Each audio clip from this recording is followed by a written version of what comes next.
तो दोस्तों, अगर आप कॉम्पिटिटिव की प्रिपरेशन कर रहे हो तो सबसे दिमाग खाने वाला सब्जेक्ट है इतिहास। ठीक है, और इतिहास को बहुत रटना पड़ता है, बहुत पढ़ना पड़ता है। ठीक है, तो इसी उलझन को सुलझाने हम लेके आए हैं आज का ये वीडियो।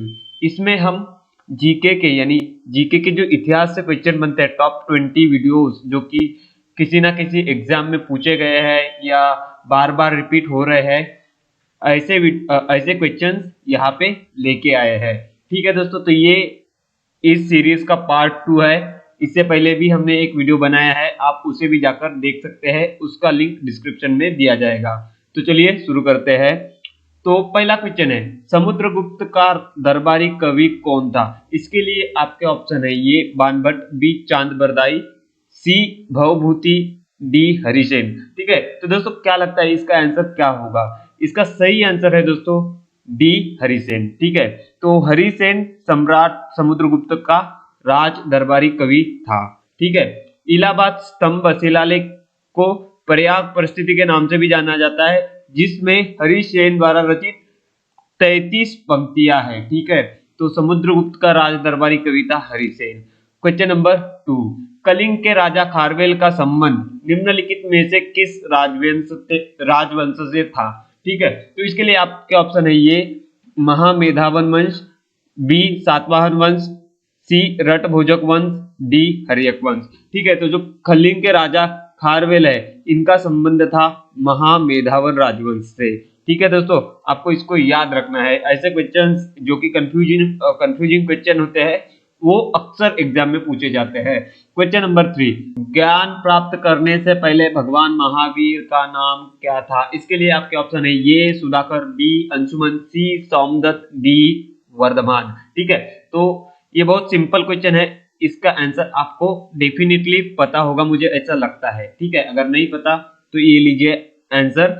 तो वर्धमान महावीर का बचपन का नाम यानी ज्ञान प्राप्त करने से पहले का नाम था वर्धमान। ठीक है, तो जो वर्धमान महावीर थे वो एक महान क्षत्रिय घराने में पैदा हुए थे, और इनका कार्यकाल माना जाता है 540 ईसा पूर्व से लेकर 468 ईसा पूर्व। इनका जन्म बिहार में कुंडग्राम वैशाली में हुआ था। क्वेश्चन नंबर 4, जैन धर्म के पहले तीर्थकर कौन थे? ये भी बहुत सिंपल क्वेश्चन है दोस्तों। इसके लिए आपके ऑप्शन है ये पार्श्वनाथ, बी अरिष्टनेमी, सी ऋषभदेव, डी अजितनाथ। ठीक है, तो इसका सिंपल आंसर है दोस्तों जो ऋषभदेव है, ये जैन धर्म के पहले तीर्थकर थे। ठीक है, और जो महावीर वर्धमान थे वो जैन धर्म के अंतिम और 24th तीर्थकर थे। क्वेश्चन नंबर 5, मौर्य वंश की स्थापना किस वंश को हराकर की गई थी? ठीक है, तो इसके लिए आपके ऑप्शन है ये चंदेल वंश, बी नंद वंश, सी हर्यक वंश, डी होयसल वंश। ठीक है, तो ये सिंपल सा क्वेश्चन है दोस्तों, इसका सही आंसर है नंद वंश। ठीक है, तो नंद वंश को उखाड़ फेंकने के बाद चंद्रगुप्त मौर्य ने 322 ईसा पूर्व में मौर्य वंश की स्थापना की थी। ठीक है, आपको याद रखना है, ये सन भी याद रखना है दोस्तों, क्योंकि पूछा जाता है अक्सर, ये बहुत इंपॉर्टेंट क्वेश्चन भी है। क्वेश्चन नंबर 6, मौर्य शासन में कृषि के लिए अधिकारी के रूप में किन्हें जाना जाता था? ठीक है, बेसिकली यहाँ पे पूछा जा रहा है कि मौर्य शासन में कृषि अधिकारी कौन था? तो इसका सही आंसर है दोस्तों सी शीताध्यक्ष। ठीक है, केंद्रीय प्रशासन के मंत्रियों में से कृषि प्रभारी को शीताध्यक्ष के रूप में जाना जाता था मौर्य शासन में, आपको याद रखना है। क्वेश्चन नंबर 7, निम्नलिखित किस हड़प्पा स्थल में कब्र में 2 लोगों के शव पाए गए हैं? ठीक है, इसके लिए आपके ऑप्शन है ये हड़प्पा, बी चोंदड़ो, सी मोहनजोदाड़ो, डी लोथल। ठीक है, तो इसका सही आंसर है दोस्तों लोथल, डी लोथल। हड़प्पा स्थलों के में से लोथल में 2 लोगों के शव एक साथ दफनाए गए थे, और ऐसी कब्र का एविडेंस हमें लोथल में मिला है। लोथल गुजरात राज्य के भाल क्षेत्र में स्थित प्राचीन सिंधु घाटी सभ्यता के दक्षिणी शहरों में से एक है। ठीक है, तो लोथल कहाँ स्थित है? लोथल है गुजरात में, यानी भारत में ही है लोथल। आगे बढ़ते हैं, क्वेश्चन नंबर 8, महाबलीपुरम में रथ मंदिरों का निर्माण किस पल्लव शासक ने किस पल्लव शासक के शासन काल में किया गया था? इसके लिए आपका ऑप्शन है ये परमेश्वर वर्मन प्रथम, बी महेंद्र वर्मन प्रथम, सी नंदी वर्मन प्रथम, डी नरसिंह वर्मन प्रथम। ठीक है, तो इसका सही आंसर है दोस्तों सी नंदी वर्मन प्रथम। ठीक है, तो नंदी वर्मन प्रथम ये पल्लव वंश के शासक थे और इन्होंने 630 ईस्वी से लेकर 668 ईस्वी में दक्षिण भारत पर शासन किया था। ठीक है, और इन्होंने ही महाबलीपुरम में स्थित रथ मंदिरों का निर्माण कराया था। आगे बढ़ते हैं, क्वेश्चन नंबर 9, मेगास्थनी चंद्रगुप्त मौर्य के दरबार में किसका राजदूत बनकर आया था? ठीक है, तो ये आया था सेल्यूकस निकेटर का, जो कि एक यूनानी शासक था। ठीक है दोस्तों, सेल्यूकस निकेटर एक यूनानी शासक था, इसीलिए जो मेगास्थनी था वो एक यूनानी राजदूत था।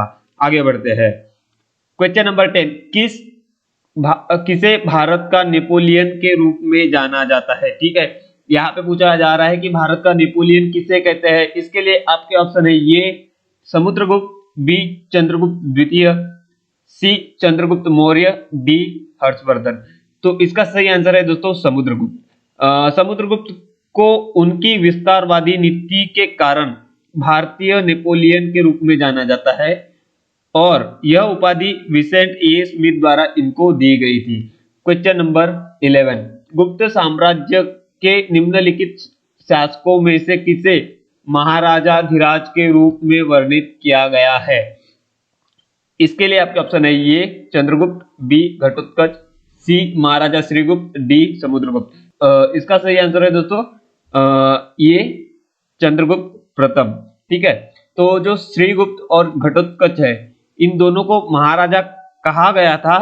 ठीक है, महाराजा कहा गया था, लेकिन जो चंद्रगुप्त प्रथम है इसे महाराजा धीराज के रूप में वर्णित किया गया है।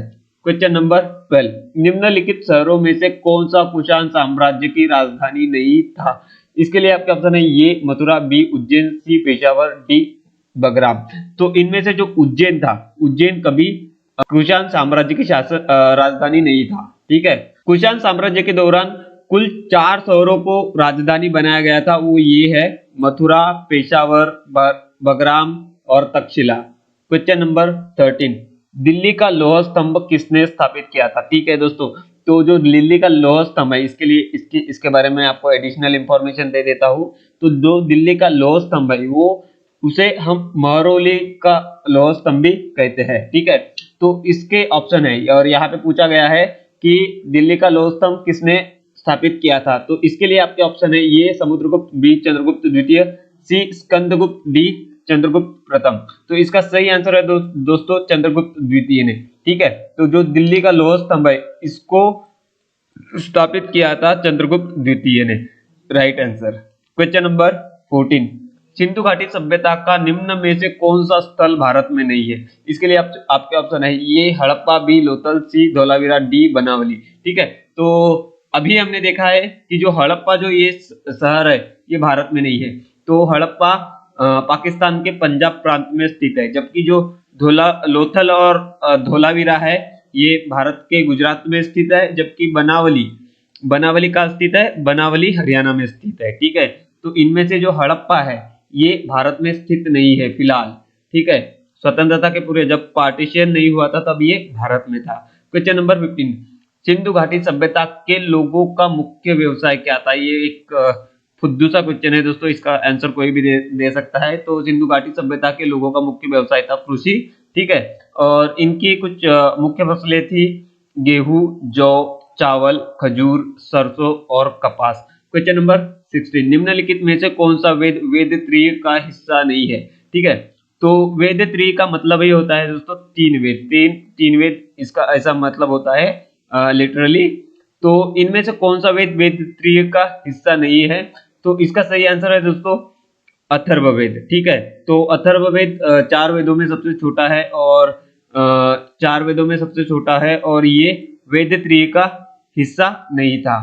क्वेश्चन नंबर 17, वैदिक काल में 8 प्रकार के विवाह होते थे, उनमें से कौन सा विवाह प्रेम विवाह था? इसके लिए आपके आंसर है दोस्तों पहला देव विवाह, बी आर्च विवाह, सी गंधर्व विवाह, डी ब्राह्मण विवाह। ठीक है, तो प्रेम विवाह का प्रचलन अभी बढ़ गया है, इसके लिए ये जो क्वेश्चन है ये इंपॉर्टेंट हो जाता है। नहीं, मजाक कर रहा था, लेकिन सीरियसली ये क्वेश्चन है कि वैदिक काल में प्रेम विवाह को कौन से नाम से जाना जाता था।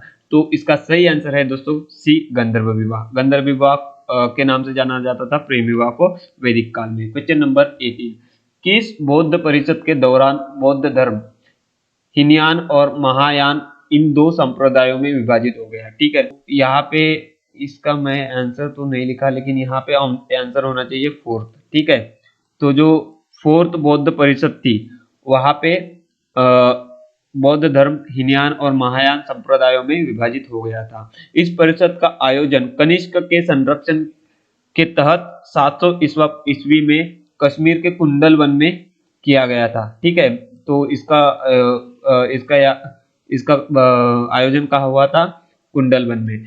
आगे बढ़ते हैं, क्वेश्चन नंबर 19, निम्नलिखित में से किस शहर ने कभी भी बौद्ध परिषद का आयोजन नहीं किया? इसका ऑप्शन है ये राजगृह, बी सभी में बौद्ध परिषद का आयोजन किया गया है, सी वैशाली, डी पाटलिपुत्र। ठीक है, तो इसका सही आंसर है दोस्तों कि ये जो 3 शहर दिए गए हैं ऑप्शंस में, तो इन तीनों शहरों में बौद्ध परिषद का आयोजन किया गया है। ठीक है, तो इसका सही आंसर है बी।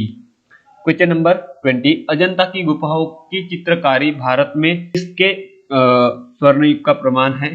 तो ये है दोस्तों बौद्ध धर्म के स्वर्ण युग का प्रमाण, क्योंकि अजंता की गुफाओं में हमें बौद्ध धर्म से रिलेटेड चित्रकारी देखने को मिलती है।